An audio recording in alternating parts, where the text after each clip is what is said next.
ನಿನಗೆ ಒದಗಿಸಿಕೊಡ್ತೇನೆ ಎನ್ನುವ ಭಯ ವಾಕ್ಯವನ್ನು ಆಡಿದೆಯಲ್ವಾ? ಕರ್ತವ್ಯ ಅದು. ಇನ್ನು ಗೆದ್ದಾಯಿತು ಅಂತ ತಿಳಿದುಕೋ. ಒದಗಿಸಿಕೊಡ್ಬೇಕು. ಒದಗಿಸಿಕೊಟ್ಟಲ್ಲಿಗೆ ಗೆದ್ದಾಯಿತು. ಕೆಲವು ನಿಲ್ಲದೆ ನಾಳೆ ಯುದ್ಧ ನಡೆದ ಮೇಲೆ ಇಲ್ಲಿರುವವರು ಯಾರೂ ಕೂಡ ಅಸಮರ್ಥರು. ನಾನೀಗ ಸಾರಥಿ ಯಾರು ಅಂತ ನೀನು ಬಯಸಿದವನನ್ನು ನಿನಗೆ ಒದಗಿಸಿದ್ರೆ ನಾಳೆ ಬೆಳಗ್ಗೆ ನಾನು ದೈವಜ್ಞರ ಹತ್ರ ಹೋಗುವಾಗ ಪಟ್ಟಾಭಿಷೇಕಕ್ಕೆ ಮುಹೂರ್ತ ಕೇಳಲಿಕ್ಕೆ ಖಂಡಿತವಾಗಿ. ಯಾಕೆ ಮುಹೂರ್ತವೇ ಬೇಡ. ಯುದ್ಧ ಗೆದ್ದಾಕ್ಷಣದಲ್ಲಿ ಮುಹೂರ್ತ ನಿನಗೆ ಪಟ್ಟಾಭಿಷೇಕ. ಆದರೆ ಒದಗಿಸಿಕೊಳ್ಳುವುದರಲ್ಲಿ ಮುಹೂರ್ತ ಬೇಡ ಅಂದ್ರೆ ಅದಕ್ಕೆ ಅರ್ಥ ಬೇರೆ ಬರ್ತದೆ. ಮುಹೂರ್ತ ಗೆದ್ದದೇ ಮುಹೂರ್ತ. ಗೆದ್ದದ್ದೇ ಮುಹೂರ್ತ. ಕೆಲವೊಂದು ಮುಹೂರ್ತವೇ ಮುಹೂರ್ತ ಕಾಲದಲ್ಲಿ ಬರುವುದಾದಂತಹ ಕೆಲವೇ ಅಭಿಷೇಕ. ಇಲ್ಲಿರುವವರೆಲ್ಲರೂ ಕೂಡ ಯೋಗ್ಯತಾವಂತರಲ್ಲ ಅಂತಲ್ಲ. ನಾನು ಬಯಸ್ತಾ ಇರುವುದು ಸಾರಥ್ಯ ಸ್ಥಾನ. ನೀನು ಬಯಸಲಿಲ್ಲ ಎನ್ನುವುದರಿಂದ ಅವರಿಗೆ ಯೋಗ್ಯತೆ ಇಲ್ಲ ಅಂತ ಅರ್ಥ. ನೀನು ಬಯಸುವುದು ಯಾರನ್ನು? ಕೃಷ್ಣನಿಗೆ ಸರಿಸಮನಾಗಿ ಸಾರಥಿತ್ವವನ್ನು ಮಾಡಬಲ್ಲವರು ಯಾರು ಎಂಬ ನಿರೀಕ್ಷೆ ಪ್ರತೀಕ್ಷೆಗೆ ಉತ್ತರವಾಗಿ ಸುತ್ತುಪಡಿಸಿದೆ.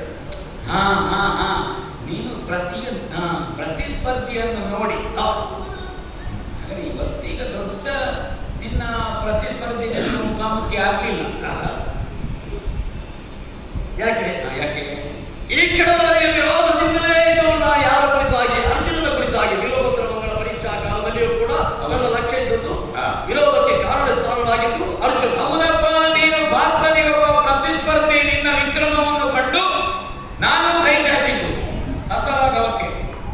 ನೀನು ಹಾಗೆ ಆ ಒಪ್ಪಂದದಲ್ಲಿ ಇರುವುದೇ ಭಾರತನ ಜೊತೆಗಿನ ಸ್ಪರ್ಧೆ, ನನ್ನ ಜೊತೆಗೆ ಆತ್ಮೀಯತೆ ಸ್ನೇಹ.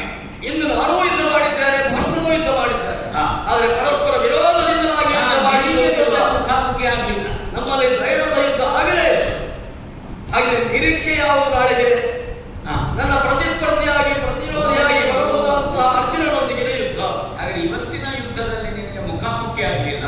ನಾಳೆ ನೀನು ಅರ್ಜುನನಿಗೆ ತಾಗುವ ಆಲೋಚನೆಯಲ್ಲಿ ಅರ್ಜುನನನ್ನು ನಿವಾರಿಸಿಕೊಳ್ಳದೆ ನಮಗೆ ಗೆಲುವು ಸಾಧ್ಯವಿಲ್ಲ. ನನ್ನ ಜೀವನದ ಗೆಲುವು ಸಾಧ್ಯವಿಲ್ಲ. ಹಾಗೆ ಅರ್ಜುನನೊಂದಿಗೆ ವಿರೋಧ ಮಾಡಬೇಕು ಅಂತಾದ್ರೆ ಅರ್ಜುನನಿಗೆ ಸರಿಸಮನಾದ ನಾನಿದ್ದೇನೆ.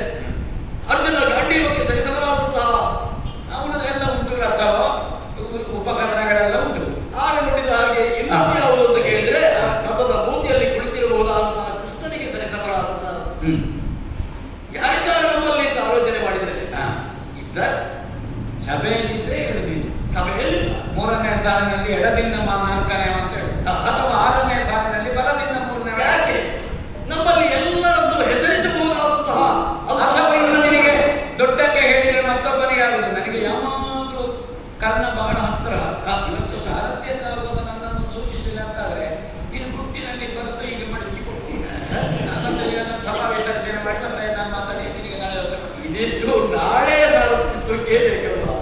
ಅಲ್ಲ, ನಾನು ಹೇಳಿದ ಅದೀಗ ರಾತ್ರಿ ಎದ್ದು ನಾನು ಈಗೀಗ ನಿದ್ರೆ ಮಾಡಿದ್ರೆ ರಗಳೆ ಆಗುತ್ತೆ, ನಿದ್ರೆ ಕೆಟ್ಟರೆ ರಗಳೆ ಆಗುತ್ತೆ. ಆದ್ರೆ ನಮ್ಮ ತೀರ್ಮಾನಗಳೆಲ್ಲ ರಾತ್ರಿ ಆದ್ರೂ ಅಸಾಧು ಅಲ್ಲ. ಯಾಕೆ ಚಂದ್ರವಂಶದವರು ಹೌದೌದು. ಚಂದ್ರ ಇರುವಾಗಲೇ ಚಂದ್ರವಂಶದವರು ಅಭಿವೃದ್ಧಿಯಾಗಿ ಬೇಕಾದಂತಹ ಚಿಂತನೆಗಳು ರಾತ್ರಿಯಲ್ಲಿ ನಡೆದ ತಪ್ಪೇ.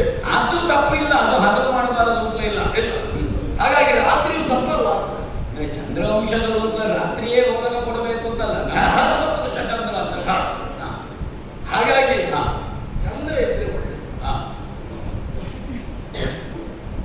ಯಾರು ಅಂತ ಹೆಸರು ಕೇಳಿದ್ರೆ ಮಾದ್ರಾಧೀಶ ಶಲ್ಯಭೂಪತಿ ಅವರನ್ನು ಸಾರಥಿ ಸ್ಥಾನಕ್ಕೆ ನನಗೆ ಒದಗಿಸಿ ಕೊಟ್ಟೆ ಅಂತ ಆದ್ರೆ ನಾಳಿನ ಯುದ್ಧವನ್ನು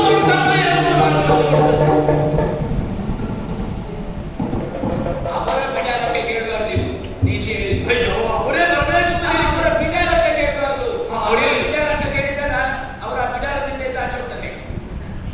ಮಾದ್ರಾಧೀಶರವರು ಎಲ್ಲವೇ ನಾವು ದೊಡ್ಡವರ ವಿಷಯ ಮಾತಾಡುವಾಗ ಸಣ್ಣಕ್ಕೆ ಮಾತಾಡೋದು. ಸಣ್ಣ ಮಾತಾಡೋದಿದ್ರು ನಾವು ಸಣ್ಣಕ್ಕೆ ಮಾತಾಡಿದ್ರೆ ಅವರು ದೊಡ್ಡ ಜನ ಅಂದ್ರೆ, ಸಣ್ಣವರಾದ್ರೆ ನಾವು ದೊಡ್ಡಕ್ಕೆ ಮಾತಾಡ್ಬೇಕು. ಹಾಗೆ ಇವರಿಗೆ ಆಗುದು ನಾನು ದೊಡ್ಡ ಜನ ಅಂತ. ಆದ್ರೆ ಮಾತಿನ ಧ್ವನಿಗಿದ್ರು ಸಣ್ಣ ಮಾತಾಡ್ತೀವಿ. ದೊಡ್ಡವರ ವಿಷಯ ಮಾತಾಡುವಾಗ ಸಣ್ಣಕ್ಕೆ ಮಾಡಬೇಕು, ಸಣ್ಣವರ ವಿಷಯ ಮಾತಾಡುವಾಗ ದೊಡ್ಡಕ್ಕೆ ಮಾತಾಡಬೇಕು. ನಾನು ಇದರಲ್ಲೇ ರಾಜಕೀಯದಲ್ಲಿ ಬೇರೆ ಬಿದ್ದದ್ದು ಸ್ವಾಮಿ. ಆದ್ರೆ ಸಣ್ಣ ಮಾತಾಡಿದ್ರೆ ಸಣ್ಣ ಮಾತಾಡಬಾರ್ದು. ಈಗ ಒಂದು ಪ್ರಶ್ನೆ. ಸಾರ ಮೈನೋ